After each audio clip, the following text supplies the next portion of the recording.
You know, sometimes the most powerful prayers in the Bible are the short ones. It's not about long, flowery, on and on and on.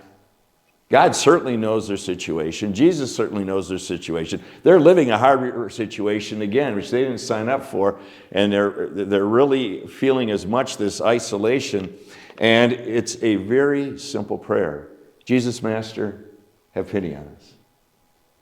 Just like the tax collector and the Pharisee in the temple, what's a simple prayer? After the Pharisee's gone on and on and on about how great he is, right? How he deserves all this. And the tax collector says, Lord, have mercy on me, a sinner. Most powerful prayer in the whole Bible. Lord, have mercy on me, a sinner. Jesus, Master, have pity on us. Powerful prayers. Powerful prayers. But where do they begin? With the depth of humility, right? A depth of humility. And out of it flows gratitude then. Sometimes the most powerful prayer could be as life seems to be so out of control for you personally or even in our nation and our world is pray this prayer. Lord, I trust you to keep it all together. Just keep it together. Because I can't do it, right? It's too big for me, too much for me. Keep it together. Just keep it together. Short, simple, powerful prayer. But what do they reflect? Not just humility, but faith. Trust. A confidence in not just in who God is, in who Jesus is.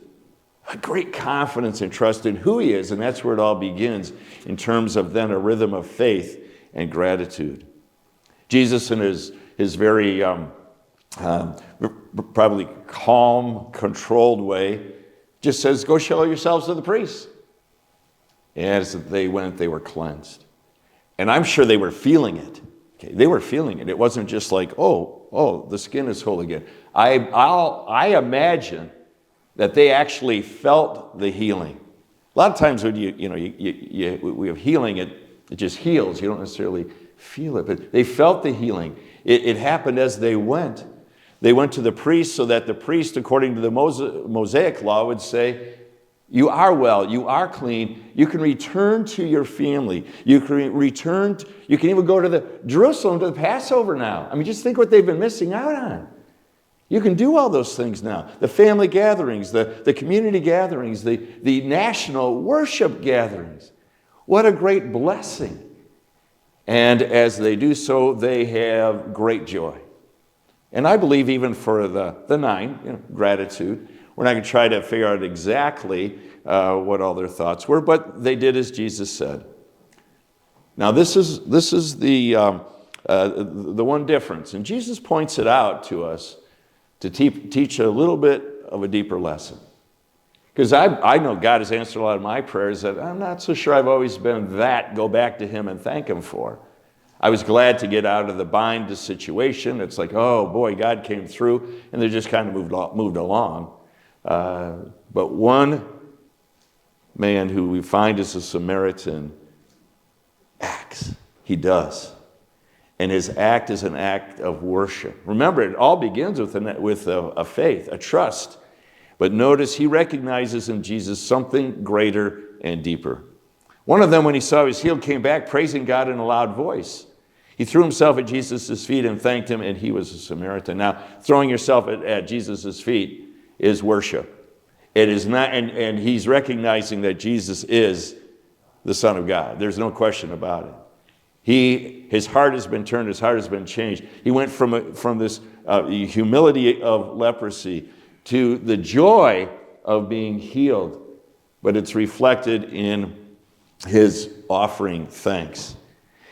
When Jesus then responds, Jesus asks, we're not all 10 cleansed? Where are the other 9?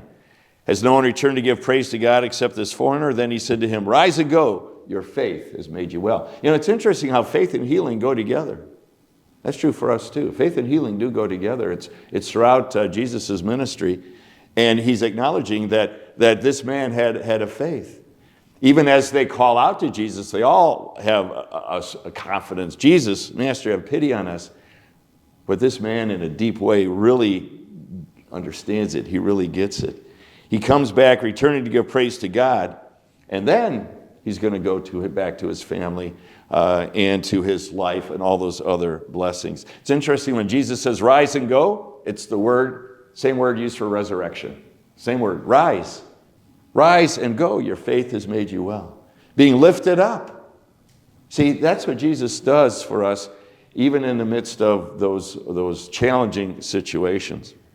And it's about new life. That's what the resurrection is about. That's why we're gathered here together as God's people. That's why we celebrate.